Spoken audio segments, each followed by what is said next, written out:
waxaa idinku khayr badan ka reerkiisa ugu khayr badan buu nebigu yidhi dadka badh baa dabadda ku qurxoon guryaha markay tagaanna bahal ah waa dhib qofka noloshaba isku darsateen iyo carruurtaada dhashay inaad ku kakanaatid dabaddana nin fiican oo hebel laga yaqaano inaad noqotid wax fiican maaha haddaad rabto bini aadamku inuu warkaaga aqbalana waxaa laga yaabaa rag badan inay hayo waan lay maqlin islaanta waxaan u sheega ma maqasho carruurtu ma maqlaan dabeetana guriga markuu soo galo waa awaamir iyo dagaal haddaad rabto in dadku caqligoodu ku aqbalo waxaa ka horeeya qalbigooda inaad furtid qofkaad qalbigiisa furi kari weydid caqligiisa ma furi kartid qalbiga maxaa lagu furaa alxanaan walxub walkalima ayiba qofku aad si fiican ula hadasho tusaale yar carruurteennu guriga waa ka sii cararaan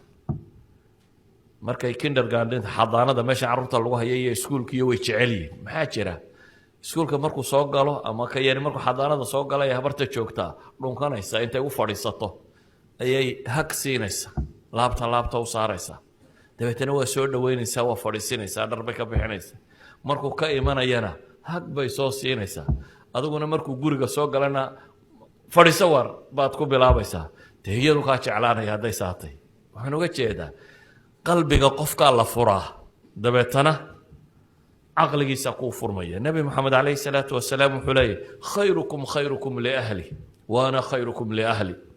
walidaalik buu la kaftami jiray haweenkiisa oo erayo uu kula cayaarayo ugu yeedhi jiray yaa caa'ish buu odhan jiray caaisho ugu soo gaabiyey yaa xumayra yabnata sadiiq idan waxay caaisha tilmaamaysaa xataa inuu la beratami jiray inuu la beratamay nebigu calayhi salaatu wasalaam intaa iyadoo ciidan lala socdo uu ka soo yaro hadheen oo iyada iyo nebigu ay soo hadheen ayuu la beratamay markaasay ka dheeraysay beriga inanta yar ahayde fududayd beri dambe waxoogaa ay cuslatay buu yihi kaale waa beratamaynaaye wuu la beratamo markaasuu ka dheereeyey tilka bitilka buu nebigu yidhi taa tii u tuur buu yidhi maantii horena ada iga dheereeyey maantana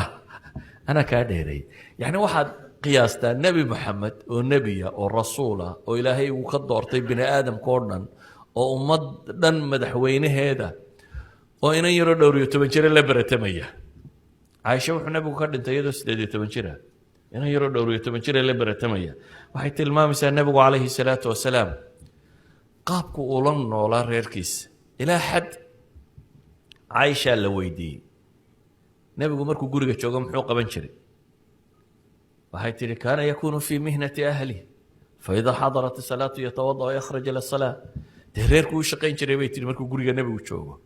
intuu boqor iska dhigo meel fadhiisto waxaa ha la soo qabtuun muu odhan jirin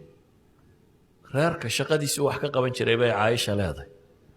dabeetana haddii salaada la aadimana intuu weysaysto ayuu bixi jiray caaisha waxay tilmaamaysaa xadiiska hore saxiix muslimku ku yaalla mid kaloo imaamu axmed uu warinayo maradiisa isagaa tolan jiray bay tihi oo kabtiisa isagaa yeelan jiray oo waxay raggu ka qabtaan guryihiisuu ka qaban jiray bay leedahay yacni hawl midnaba iskama weynayn jirin saa awgeed buu nebigu wuxuu leeyahy ina min acdama alumuuri ajra annafaqatu cala alahl ragga badh baa dabadda ku gacan furan gurigana ku gacan adag nebi maxamedna wuxuu leeyahay arrimaha ugu waaweyn ajar ahaan waxaa ka mid ah nafaqadaad ahelka siisuu nebigu leeyahy calayhi salaatu wasalaam walidalika ayuha alaxiba imaam albukhaari wuxuu leeyahy haweenaydii nebiga safiya si ay awr u fuusho lowgiisu u dhigay inay isku dul taagto si ay awrka u fuusho yacni isaga sallaan isaga dhigaya markaasay nebi maxamed intay dushiisa isku taagto ayay awr fuulaysaa waxaad ka garan kartaa siduu ula dhaqmayey khadiijo dhimatay haweenaydiisii hore ee dhimatay radia allahu canha wa ardaaha ayuu iyadoo dhimatay buu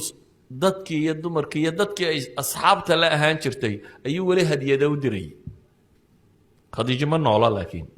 xidhiidhin uu xidhiidhinaya iyada buu kuwii saaxiibadaheed wax u dirayay